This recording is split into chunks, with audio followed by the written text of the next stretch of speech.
Welcome to the More Than Corporate podcast, where we discuss finding fulfillment, defining success, and living your best life.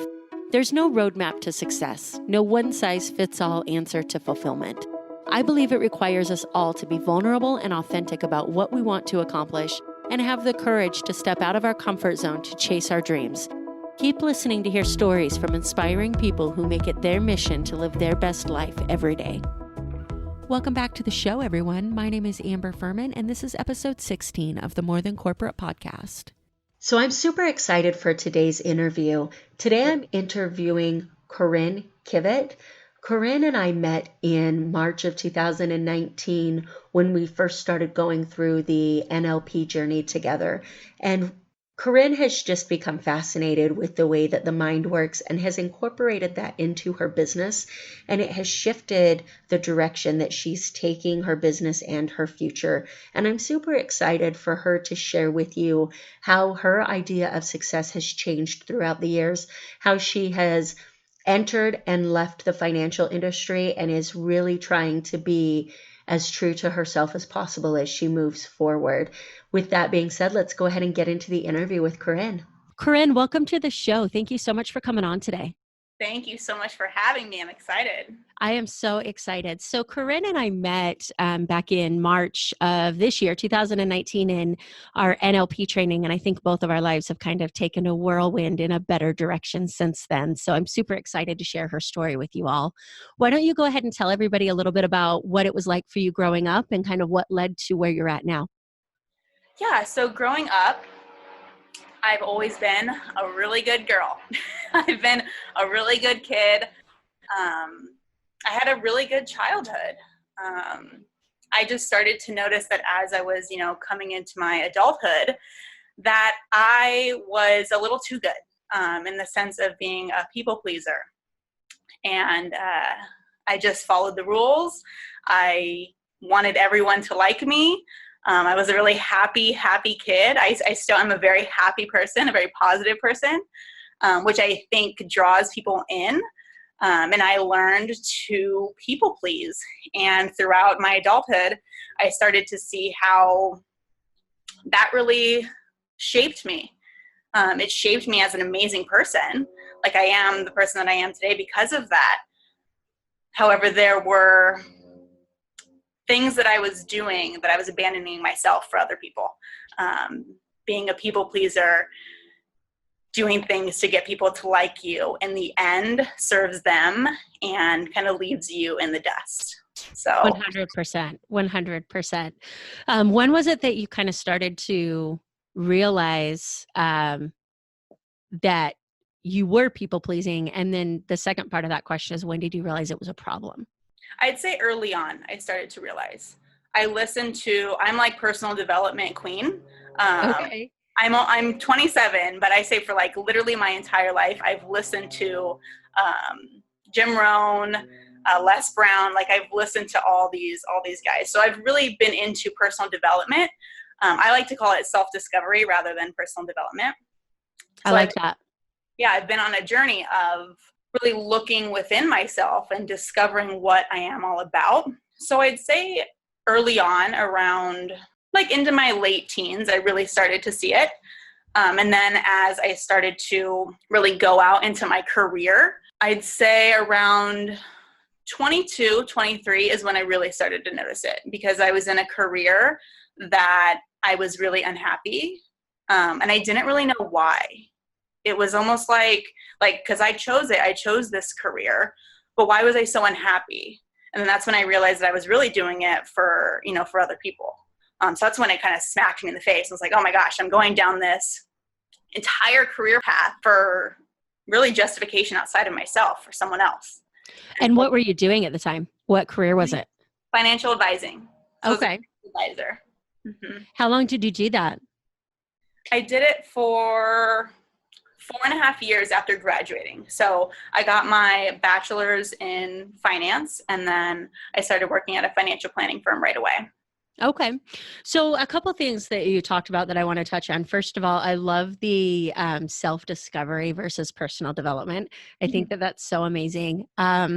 We hear people talk about the personal development junkies that will go to every seminar and read every book, and it just stops with that reading or going to the seminar. That next step of taking that into a self-discovery section and figuring out how it specifically applies to you, I think is the most important part of the personal development journey. Yes. It's And like, people miss it way too much. it's literally the key. Can you identify a particular reason that you chose to go into financial advisor? I know you said you did it for you, but it didn't feel right. Was there a reason you chose that career? Yeah. There are a couple reasons. One, well, I guess first, before I say this, I'm really good at math. So I'm a whiz with math. So I was like, okay, I like doing math. I'm good at math. So I was actually going to go into engineering. So engineering was kind of my path. Money was always a huge focus. It's always something that I've been taught to focus on. You want your career to be lucrative. So I thought, okay, I'm good at math. Engineering for women especially is huge. And then I started taking the courses and I was like, this is not math. I don't know what this is. This is not math. And then I recognized, okay, I have a family full of entrepreneurs. We had, at the time, 3 family businesses. So I'm like, okay, they're all entrepreneurs, so I can go into finance and then I'll kind of figure out what I want to do from there. So going through finance, all the courses, I liked all of them. I was good at them. It was relatively easy. Like going back to being, younger, I was the good girl. I always got A's. I graduated with honors. And I just figured I'll do this. I like it. It makes good money. And I'll kind of figure out, once I get into the actual financial advising, I'll figure out if it's something that I want to do. And I did. And it's interesting getting this question because even at this point, in my life, I knew when I took the first job that it wasn't for me. I knew. And the interesting piece about it is that even though I knew, I kept going further. Like I even got my CFP, so I even got my Certified Financial Planning certification. And I did that in 6 months. Usually people do it in 12 to 24. So I did it because I was like, this is what you need to do to get to the next level. Like I want to be a wealth advisor. That's what you do to get to the next level. You push to get there. And the entire time now I can see that I was abandoning myself. I was doing it for the title. I was doing it for the money. I was doing it because this is the direction that I thought that I was supposed to go in. And do you think that your history with wanting to please people attributed to why you kept going? oh yeah, definitely. Can you kind of explain why a little bit? Yeah. So, I mean, initially I did it because I was like, oh, well, this is like really good for my family. Like it's in alignment with my family. And then it was like, okay, I already have the job. So now I need to get like the better job. And since I was already in it, like people already saw me as this. So if I were to leave, how would that look? Like, how would I be able to explain leaving, and leaving in the sense of not even knowing where I was going to go? And granted, like I have to tell you this, the entire time during this, like on the side, I'm constantly researching health stuff, like personal training, like working out. I'm really into holistic medicine. So I have like a plethora of books that I'm reading. So everything outside of work is like what I'm actually passionate about.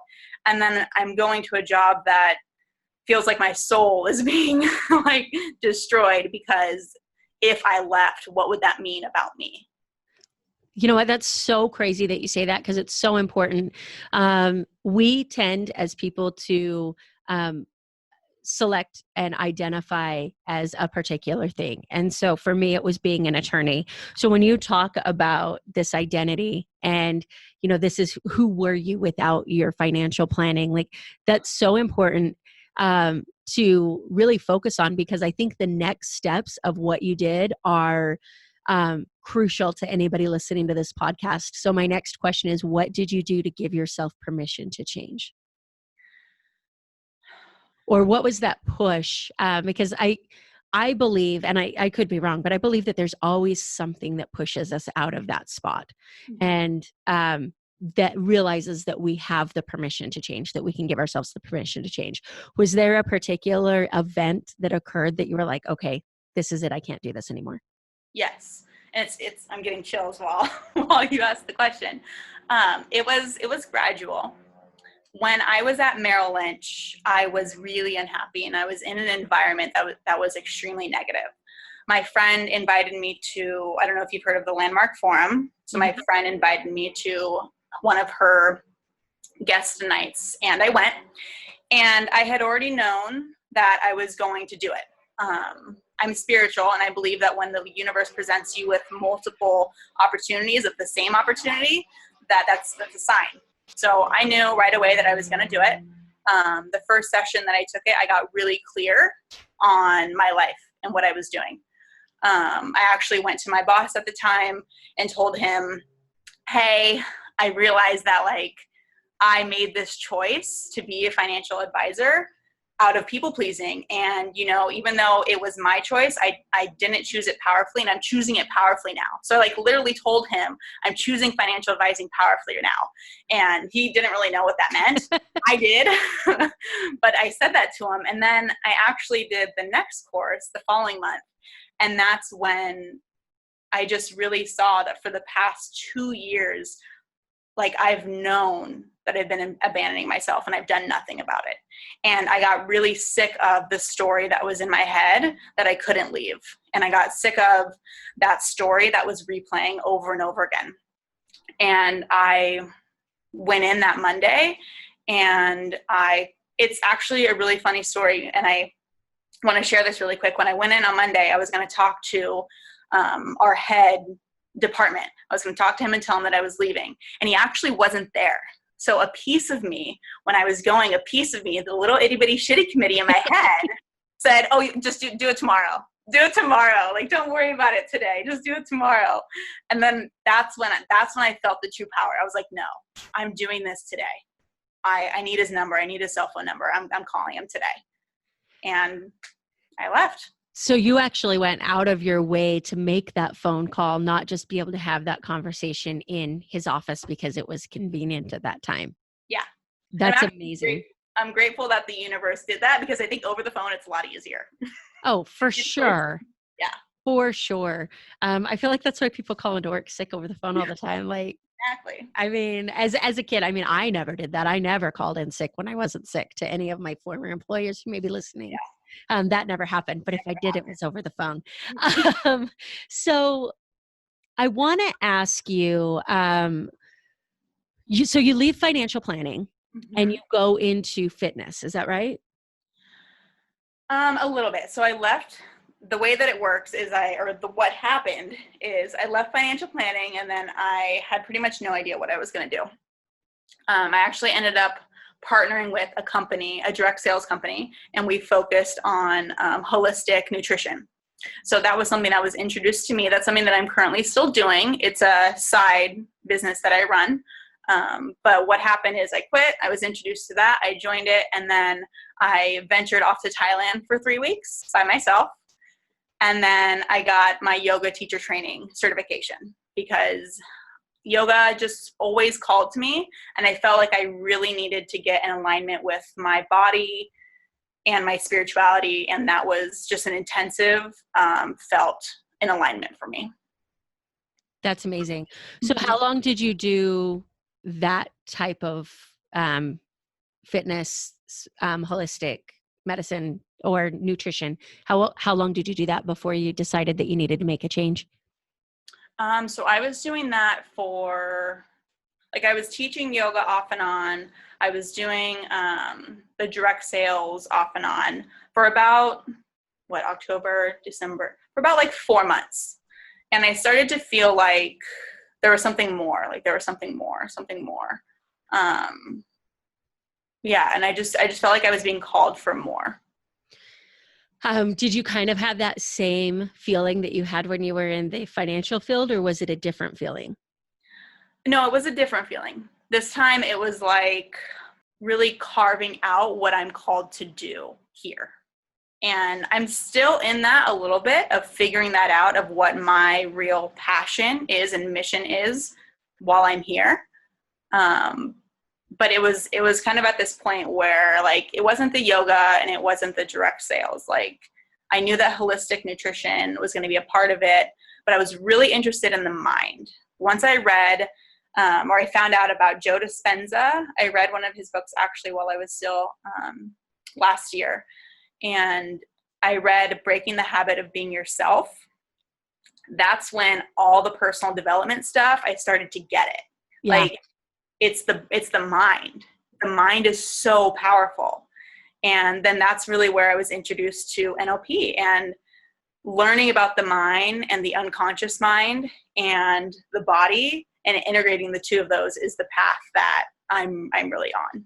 That's amazing. And, you know, for anybody who hasn't gone through that, I suggest that you at least look into it, because whether you're doing it for business reasons or personal reasons or spiritual reasons, like it's so powerful to understand how much your mind actually does and how in control you are of your life and how much you bullshit yourself on a day-to-day basis. Like being able to call yourself on your bullshit is probably the most important thing that I've taken from that training, is to be able to step back and say, okay, Amber, you are full of crap right now. Yeah, it's the most empowering thing that we can do. Like, I believe that it is our right to be empowered, and that's truly empowering when you can pretty much be like your own coach. When you can look at yourself and say, what mind do I have right now? Do I have the mind that I was taught from childhood to like people please? Or am I going to stand in my own knowingness of what I'm capable of? And do you find yourself falling back into that people pleasing mentality and having to push yourself out of it? Yeah. And how do you do that? Do you have any resources that you fall back on, or what is kind of your routine when you need to recheck why you're doing something? My routine is to pause. Like that's my routine, because as a child, I don't want to say passed around sounds, negative. I was the firstborn and everyone wanted to see me. So my mom and I are the family that goes around and sees everyone. So we're very busy, like seeing everyone. And now I'm seeing how in my life, I literally create that because that's what I learned. So now I learn to pause. When somebody asks me to do something, automatically in the past, I don't be like, yeah, I'll be there. And then I was like, okay, wait, am I saying yes because they want me there? Or am I saying yes because it's actually something that I want to do with them? 100%. I love that. I think we all need to have that thing that we check ourselves with, because whether it's you with people pleasing or me, I've found out that I hibernate. Like I convince myself I'm tired when I'm not, to like get out of going to places I don't want to go and doing things that I don't want to do. And when I start feeling tired after having a full night's sleep, I know that something that I'm doing in this realm is not serving me. That I need to figure out what it is that I'm doing, because my body's telling me that it's not right. It could be that I'm pushing myself out of my comfort zone and my body's trying to protect me, or my mind is trying to protect me. Or it could be that I shouldn't be doing what I'm doing and it's not in alignment with what I need to do. But being able to separate the two is what this journey provides for us that I didn't have before we started going through it in May or in March. Yeah, and that's what I'm so intrigued by, the piece that your body will constantly speak to you. Like that's what I'm on really this mission for, is to get people in alignment with their body. Like your body's going to be speaking to you. Up here, like we have so much going on all the time. This knows what's going on. So right. You checking in at night of like, okay, wait, I'm beyond exhausted. What happened today? When did I abandon myself? When did I X, Y, Z, whatever? And really self-analyze, so that way you can implement whatever you need to implement into your routine, consciously do that, to really have you feeling your best every day. And then there is also like an unconscious aspect to it. So once you start consciously saying it, then you can unconsciously work with yourself. Okay, what's the purpose of this? I'm continuously doing this. What's going on? Like my body is telling me, my body is giving me the symptoms that this is a no-go, and I'm pushing past that. What's up? Yeah, for sure. And I mean, we have that little voice in our head. We've been taught so much through societal norms that we should quiet that and push forward. That that little voice is our doubts and our fears and all of that, and we shouldn't listen. And 100% that voice is our doubts and our fears, but also 100% that voice is kind of our guiding light and our direction and where we should be and what serves us. And when we quiet it, then we kind of lose ourselves and we just keep going down this path of society's idea of success, and it leads us to financial planning and law school. So I think of it as like the angel. You know, they have like the angel and the devil like on each side. yeah, I think of it as like there's a lower frequency that I think about, and that's all the negative stuff or the stuff I can't do that. I've never done that before. Like I can't, or whatever. And then there's also like your higher self who's like, wait, there are unlimited possibilities. I'm capable of anything, whatever, you know? So we literally have like a different vibration and consciousness. We can be aware of what is actually the lower frequency and what's our higher frequency. absolutely. And something that you said before about it being the way that you were raised is so important too, because we don't realize how much little things impacted us when we were growing up that now have a huge defining um, impact on what we do as adults. And it could be something so minor. I was very similar to you in being the only grandchild for a long time and the oldest. And even until 2 or 3 years ago, when I would go home, I would have my list of people I needed to see. And I felt like I was constantly running because I put it on me to go visit everybody because I felt bad if I didn't get around to seeing everybody. And separating yourself from that and saying, okay, like this is not the way that trips home should be. Why am I doing this? Is so important. Yes, I'm so intrigued by how people operate and how we ourselves operate. Because, you know, there's also someone out there who they continuously have people coming to them. Yeah. They never go out to anyone, but they continuously have people coming back to them. Yeah. So that those energy shifts are so interesting to me. Absolutely. So I want to give you a minute to talk about kind of what you're doing now. I know that you're making kind of a career change and forging this new path in what you're doing with your life over the last couple of months, but I think it's so fantastic what you're creating, and I would love to give you an opportunity to talk about that for a minute. Thank you. Yeah, what I'm creating, it's really a space for people to show up authentically. That's really what I'm about. For people to get really clear on their truth, and be able to communicate that and feel empowered. I think in order to get there, we have to work through a lot of shit, excuse my language. No, go ahead. Do a lot of deeper inner work to reveal our shadows. And when I say reveal our shadows, reveal the things that are maybe not so pretty, the things that we hide. And it's less about revealing them to other people, and it's more about revealing them to ourselves, to reveal the darkest part of ourselves to ourselves and still love ourselves through that. It's, you know, it can be really easy to go into like, let me share all about myself to everyone. You know, let me share my story, which is phenomenal. I love people sharing their stories. We got to get really clear with our deepest part of ourselves and love ourselves whole and completely in that. And then once we're there, anything is possible in life. So there's so much about what you just said that I absolutely love. But I think the biggest thing is the way that you describe self-love, about just getting real with the darkest parts of ourselves, because everybody says you have to love yourself before you can love anybody else, but nobody talks about how to do that. Yeah. People are saying, you know, you got to figure out how to love yourself. That's great, but tell me how to do that. Like, because right now it just doesn't feel that way, you know? So being able, and you're right that the way to do that is just to identify the things that are imperfect about yourself, accept them, and move on, and realize that those things make you who you are. And we can talk about it, and it's so much easier to say than it is to do, but it has to be done if we want to find success or fulfillment in any area of our lives, for sure. Yeah, and it comes back to what I was saying about pausing, is it it's tricky because if you're doing it to fix yourself, to be better, Yeah. it doesn't work that way. You're bypassing it, you know? Well, and I think not only are you bypassing it, but by saying that you want to be better, you're implying that you're not good enough as you are.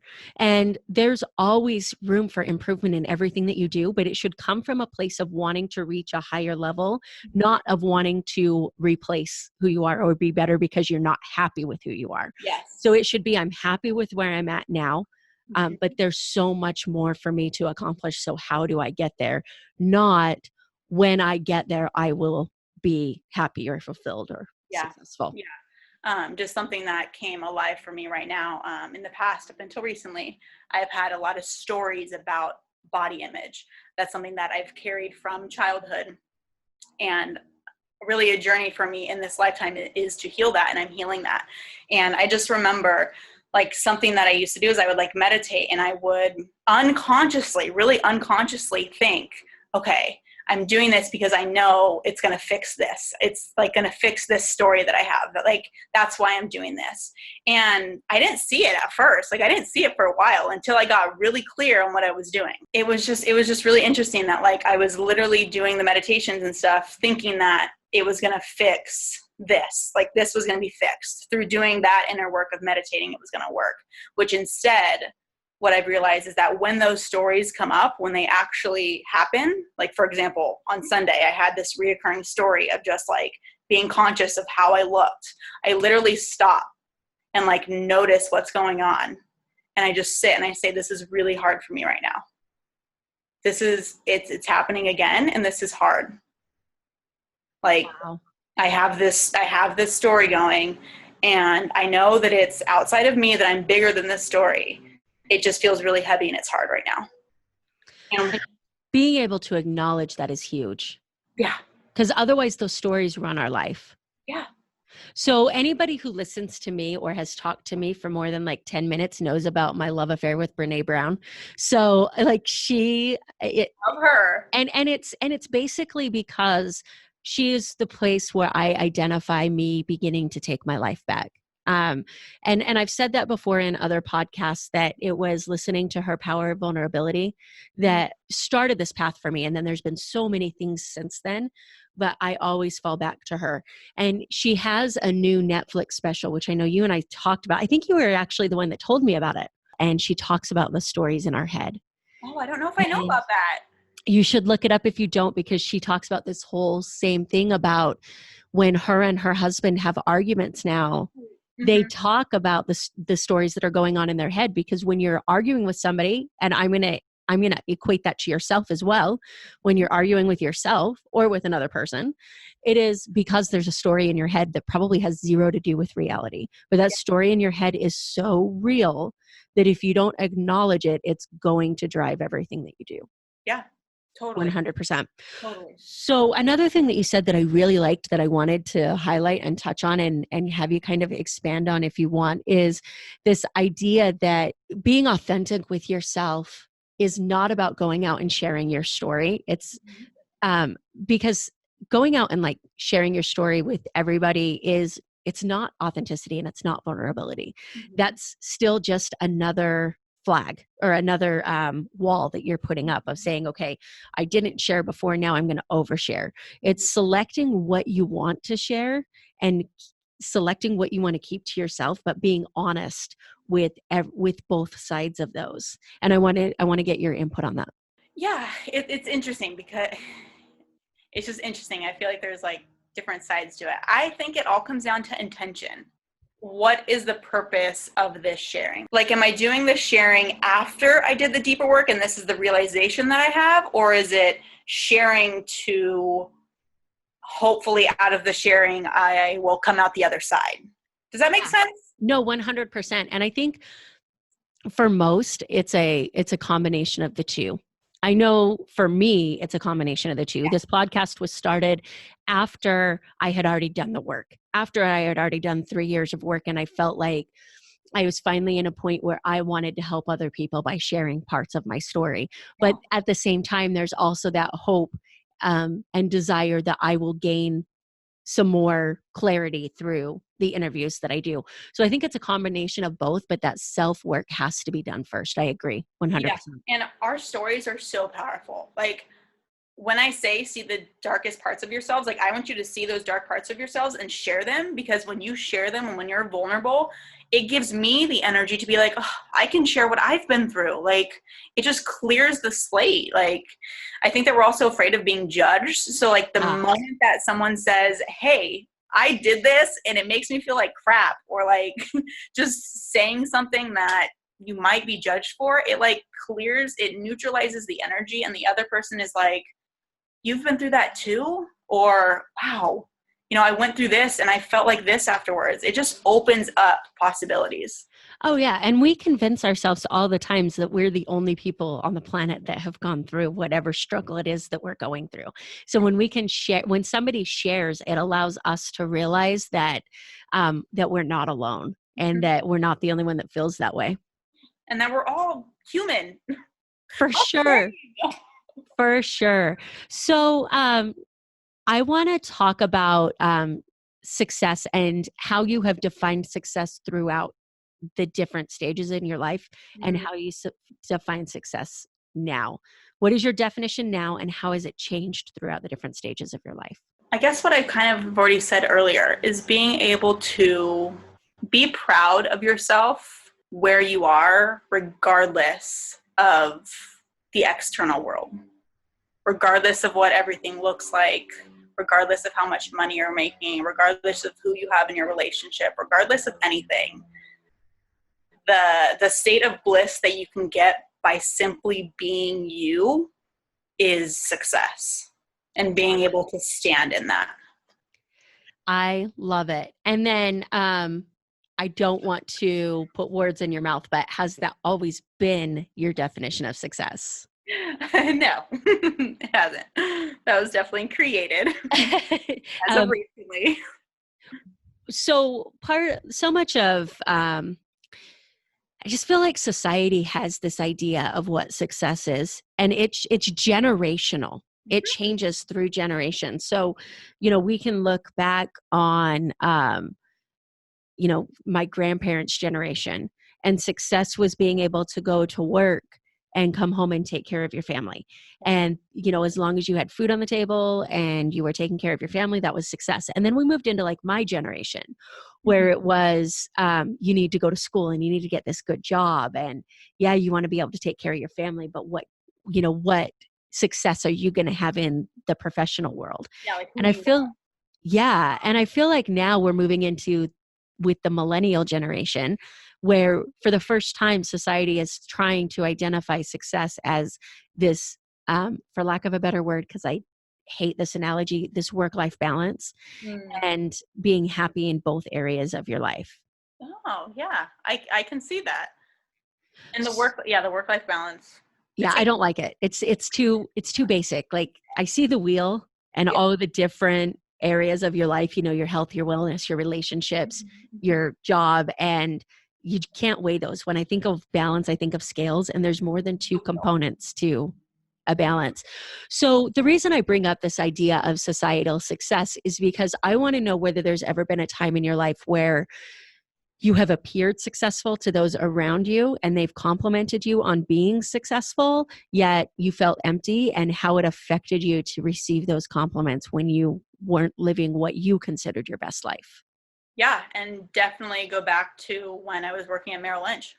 Like, every time I went to like a family function, networking, like anytime you throw a big name like that, Merrill Lynch, people are like, whoa. And then CFP, like, throw that on top of there as well. Like, it's like, whoa, you're really, you got it, girl, dang. And it's like, yeah. Yeah. So how did that make you feel when people said that? Like, what was your internal representation with that? I get it. Just, the only thing that I can think of is like, it literally just fueled me to keep doing it. Like, I was like, yeah, I guess you're right. I'm on this path. I just keep going that way. I keep chasing the carrot, Wow. Get the job, get the money, get the husband, get the house and the kids. Wow. So was there ever a point in time where people would compliment you that you just felt like it was wrong Yeah. and you just Oh, kept yeah. going? In that? Oh, yeah. For sure. For That's sure. crazy. Mm-hmm. So I want to talk about comfort zones here for a minute because I despise comfort zones so much. What do you do to push yourself out of your comfort zone in whatever area of life that you're working in? I put it on the calendar and I make it happen. Like, I'll get it like on the court. I want to host an event, a yoga event, and I'm noticing that I'll put a date on my calendar and then it'll go further and then it'll go further. So Yes. the action is like create the flyer and send it out to 10 people and then figure out the details. I So love it.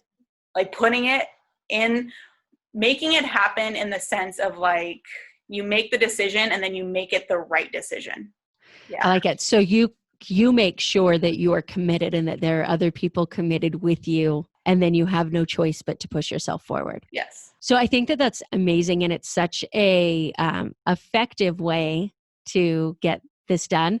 But I think when you do that, you have to have done the work to know that that's something that you really want to do. And so, is that normally something that you've done where you've gone through and said, "Okay, I know this is what I want to do, and the things that are holding me back is fear and wanting to stay in my comfort zone. So I'm just going to get it on the calendar, and we'll go from there." Yeah, it's actually perfect that you asked that because with this event that I'm wanting to host, I'm weighing like, okay, is this really something that I want to do and I'm just not doing it because I'm scared, or is it something that I don't really want to do? And that being in that indecisiveness leaks energy. And so it's like you just got to get clear on if it's something that I want to do, then I put in the books and I make it happen. So really doing the inner work there to see what's coming up there around the event. Is it just that I'm nervous? And if I'm just nervous, then it's like, make it happen. Just throw out the invites and make it work. If there's something else, then it's like, okay, I gotta go deeper and see what's coming up. What about failure? Can you talk about a time that you have failed in your life and it has actually turned out to be a driving force for you moving forward and you've gained something positive from it? I can really just go back to the financial advising. That's when I really feel like I failed myself. On that first landmark forum, when I got super clear as to, I've been telling myself that I'm going to quit for 2 years. And that's when I was like, okay, this is actual failure. I'm failing myself right now. And that was a catalyst for change. I love it. Okay, so just a couple of final questions for you. If you were to do anything other than what you're doing now as far as a profession, what do you think it would be fun to attempt to do? A dancer. A dancer? What kind of dancer? I feel like modern or contemporary. I like ballet, though ballet is really intense. Like it's like Sure. really intense. Yeah, I would be like an international dancer and salsa, bachata. Love it. The place. Love it. Do you have a morning routine that you use to get your mindset right in the mornings? Yes. So this has been a routine that I have instilled. Every morning I wake up by 5:15 and I meditate. So I do at least 30 minutes of meditation. My first drink of water is water that I fill with my words of what I'm inviting into my life, like courage, abundance, prosperity. So I literally fill the glass with that, and that's the first thing that I consume in the day. And then I go hop in the shower, and the shower is both hot and cold. So I fluctuate from hot to very cold to get my body kind of waking up, and it's really good for the nervous system. And then I go downstairs and I drink celery juice. So cold pressed celery juice is like one of the first things that I drink in the morning. And then I'll do some sort of movement. So I really like to get into my body. So I'll do some sort of movement for about 15 to 20 minutes. And then I will either go for a walk or I will sit outside and do some journaling or reading or listening to an audio that I need to listen to. I really insist on giving myself an hour and a half to 2 hours in the morning without my phone, without really talking to people. I'm kind of in my zone and I'm really getting in and honing in my state for the rest of the day. And I'm getting very clear on what results I'm producing for the day. I love it. You talked in the beginning of this interview about your love of personal development and all of the authors that you've read. Do you have a favorite? Jim Rohn. Okay. And Les Brown. Those two are my favorite. And what is it about them that you think makes them stand out more than the others for you? They're just so personable.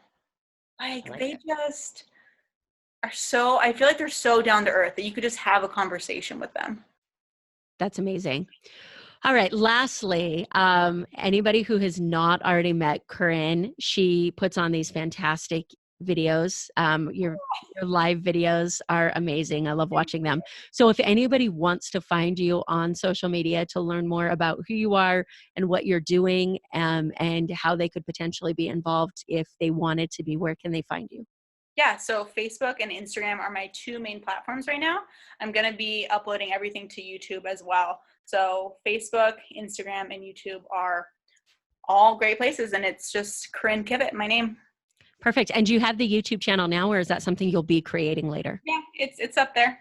Perfect. We will go ahead and throw those links in the show notes. I want to thank you for coming on. I feel like we talked about some really great things today. And, I've just seen you grow through your journey so much, and I'm so impressed with the things that you've done. So I appreciate you sharing your story. Thank you so much for having me here. I'm very, very grateful. Thank you so much for tuning into this episode of the show. I hope that something that was said resonated with you or provided value to you in one way or another. I'd love to hear more about your thoughts on the show. You can reach out to me on Facebook or Instagram at Amber Furman.